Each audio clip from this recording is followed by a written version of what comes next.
In the 60s, Eastside High School is one of the most successful schools in Paterson, New Jersey.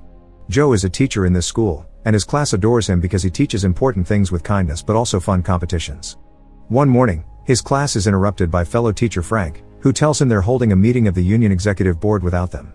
Furious, Joe bursts into the meeting and yells at everyone for not supporting his reform ideas and always giving up as soon as the local government asks them to keep things quiet. Tired of Joe's behavior, the board agrees to transfer him to another school. 20 years later, Eastside High has deteriorated to the point where it's called a cauldron of violence. The building itself has lost its shine, and the students don't know the meaning of good behavior. Bullying and violence are in every hall, they don't listen to teachers and even beat them up when they try to intervene, and illegal substances and arms are dealt as if they were candy.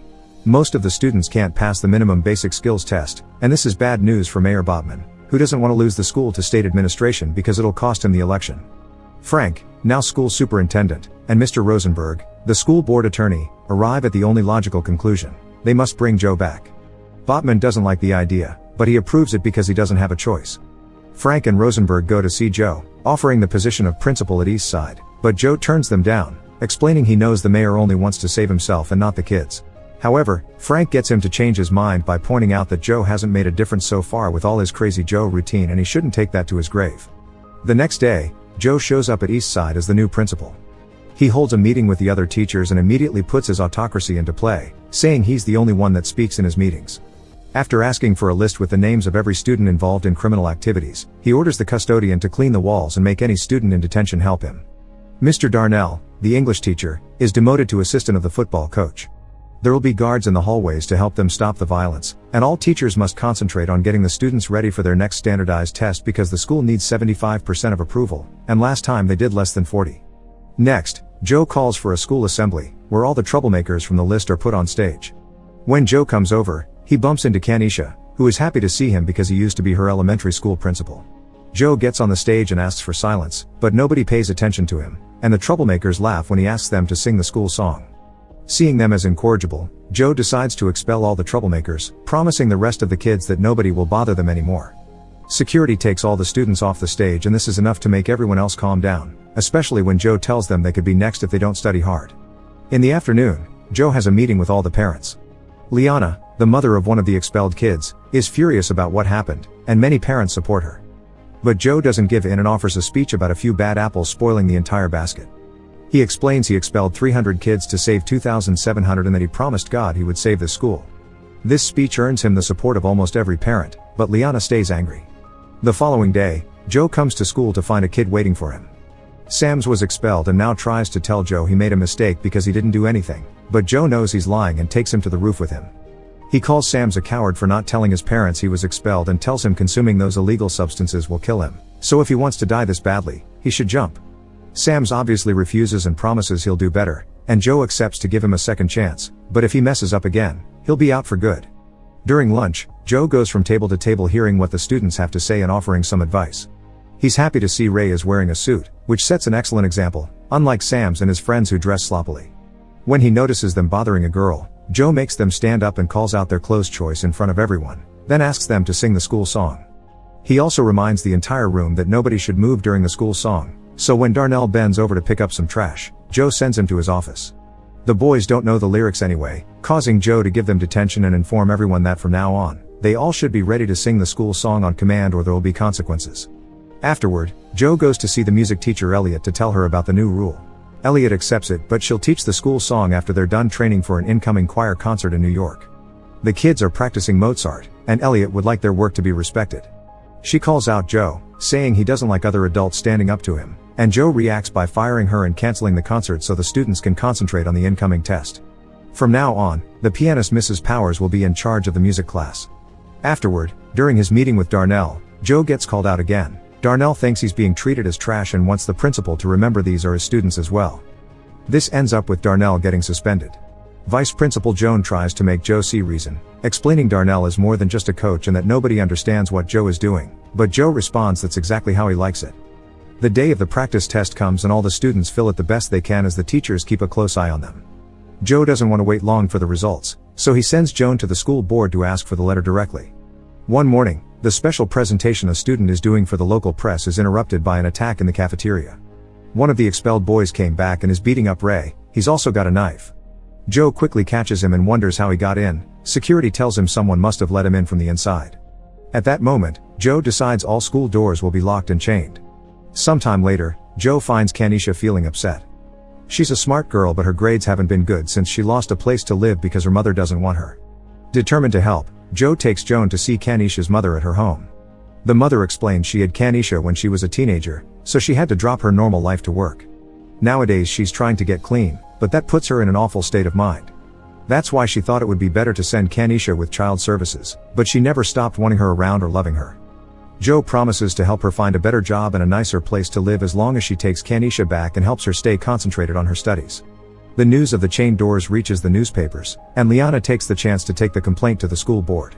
Frank scolds Joe for behaving this crazy, mentioning that Liana is organizing a group to remove him and the fire chief is on her side. He thinks Joe is alienating everyone like he did with his wife, so now he'll write an apology letter to Elliot and Darnell, because if Joe wants to be respected as an authority, he should start by respecting authority as well. Darnell is reinstated, but the problems aren't over yet. The fire chief shows up at the school with the press, so Joe gets him to leave while threatening him with a bat.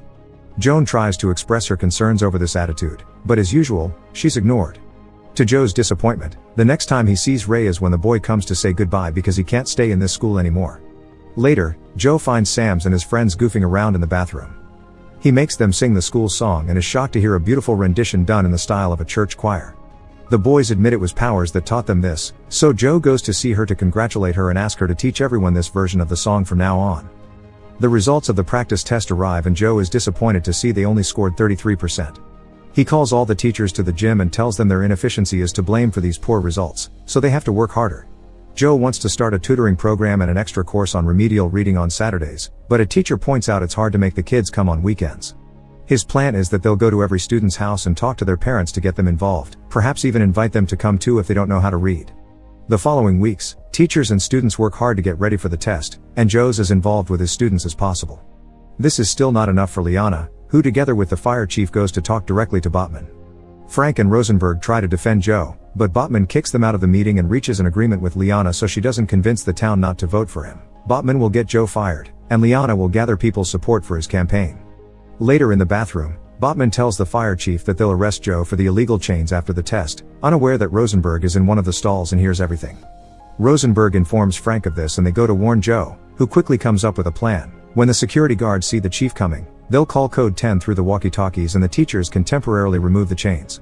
Afterward, Joan tries to talk to Joe about the progress of their reading program, but he tells her he's too busy to look into it now and that his vice principal should do things without needing him all the time.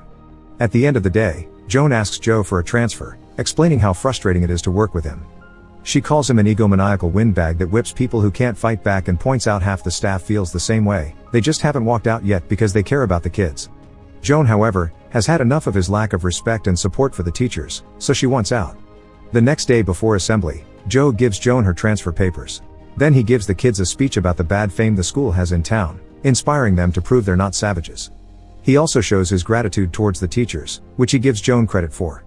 Next, Powers sings Lean on Me and the kids sing along, excited to show the government they aren't inferior. Seeing the whole school come together, Joan decides to stay.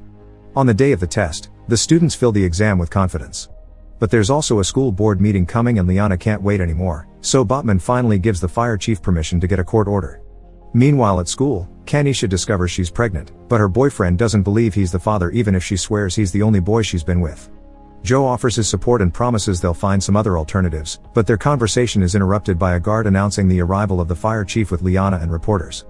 Calling code 10, Joe tries to get the chains removed, but the chief is ready and has a recording of this code, so Joe gets arrested for violating the fire code, leaving Joan in charge. That night, the school board holds a meeting.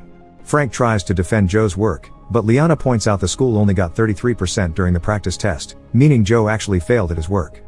The meeting is suddenly interrupted when every single student shows up demanding Joe be released. Botman knows it'll look bad if they fire a man with such support, so he talks to Joe, asking him to tell the students to leave.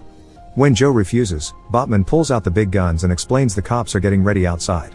If the students riot, things may get violent. Joe accepts to talk to them but only for the sake of their safety, not because he thinks they're doing anything wrong. When he comes out, Liana is talking to the kids, but she's only getting insulted and reminded of all the things Joe did for the school. He's touched when he hears them call him a father, but he's still worried about the police, so Joe takes over and reminds them to respect the law. His speech is suddenly interrupted by Joan, who brings the results of the tests with excellent news. The school has passed. As everyone celebrates, Joe tells Botman that he and the state can go to hell. Joe gets to keep his job, and the students end the night singing the school song. When time comes for seniors to graduate, Joe gives out the diplomas with caring words tailored for each student. Make sure to subscribe and turn on notifications so you can watch more videos like this. Thanks for watching.